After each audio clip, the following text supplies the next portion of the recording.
আগের একটা ভিডিওতে একটা দাদাভাই কমেন্ট করেছিল তোমার ভিডিও থেকে কত আর্নিং হয়েছে। চলো আজকে সেই বিষয়টাই তোমাদের সাথে শেয়ার করা যাক।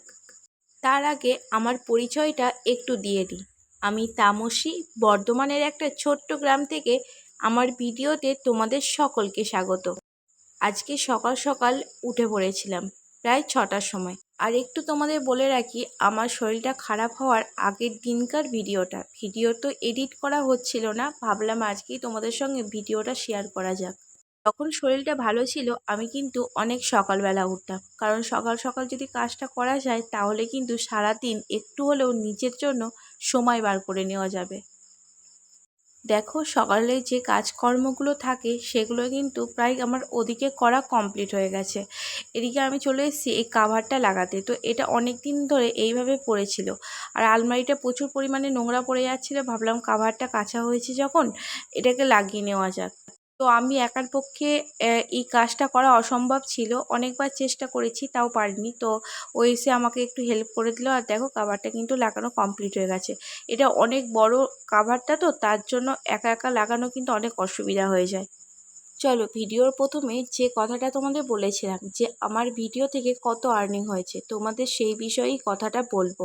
দেখো, ভিডিও তো অনেক ধরনের করেই ভাইরাল হওয়া যায় বা অনেকভাবে ভিডিও ভাইরাল করা যায়। তো আমি সবসময় বেছে নিয়েছি নিজের সততা, নিজের স্বচ্ছতা, নিজের সম্মান। তো এইভাবে যেটুকুনি আমি ইনকাম করেছি নিজের সম্মানকে বজায় রেখে, তো সেটাই তোমাদের সাথে শেয়ার করব। আমি মনে করি নিজের জীবনের বা নিজের সম্মানটার থেকে বড় কিছু এই দুনিয়াতে হতে পারে না। আজকে টাকা পয়সা আছে, কালকে টাকা পয়সা নাও থাকতে পারে। আবার যার কালকে টাকা পয়সা ছিল না, আজকে সে অনেক টাকা পয়সার মালিক। এটাও তো হয় বলো।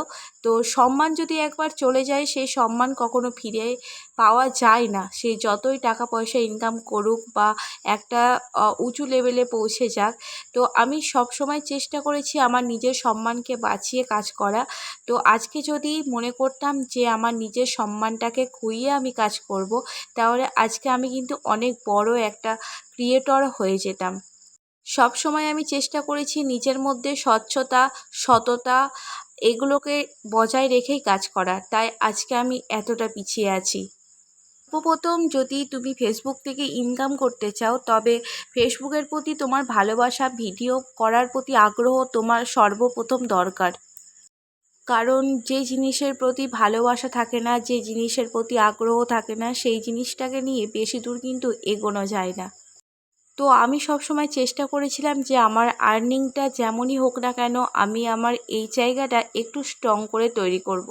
তো ভিডিও করতে আমার খুবই ভালো লাগে, তাই ভিডিও করাটা আমার নেশা বলতে পারো। আর আজকে আমি এই প্ল্যাটফর্মে আসার পরে সেটা আমার পেশাতে দাঁড়িয়েছে। যে কোনো জিনিসের প্রতি তোমার যদি ভালোবাসা না থাকে, সেই জিনিসকে নিয়ে তুমি বেশি দূর এগোতে পারবে না। তাই সর্বপ্রথম এই ভালোবাসার জায়গাটাকে তোমাকে স্ট্রং করতে হবে। তুমি যদি ইনকামের নেশায় এই রাস্তাটা বেছে নাও যে ভিডিও করব, ভিডিও ছাড়বো, সেখান থেকে আমার আর্নিং হবে, তবে তুমি ব্যর্থ হবে, আমার দৃঢ় বিশ্বাস। চলো মেন কথায় আসা যাক, আমার ফেসবুক থেকে কত আর্নিং হয়েছে এবার বলি। আমার ফেসবুক থেকে আর্নিং হয়েছে $25 ওপর। তো এখনও পর্যন্ত আমার ব্যাংকে কোনো প্রকারের টাকা ট্রান্সফার হয়নি। আমি কিন্তু আমার পে আউট সেটিংটা $25ই করেছিলাম, কিন্তু এখনও পর্যন্ত আমার ফেসবুক থেকে কোনো ট্রান্সফার হয়নি। আমি কিন্তু আমার পে আউট সেটিংটা $25ই করেছিলাম। তো এখনও পর্যন্ত আমার ব্যাংকে কোনো প্রকারের টাকা ট্রান্সফার করেনি। তো ফেসবুক যেদিন মনে করবে যে আমি এখান থেকে সাকসেস হয়েছি, সেদিন হয়তো আমাকে আমার প্রাপ্য জায়গাটা বা আমার প্রাপ্য ইনকামটা আমাকে দিয়ে দেবে। যাই হোক, এই মুহূর্তে আমি ইনকামের পিছনে দৌড়াচ্ছি না, আমি কন্টেন্টকে ভালো করার চেষ্টা করছি।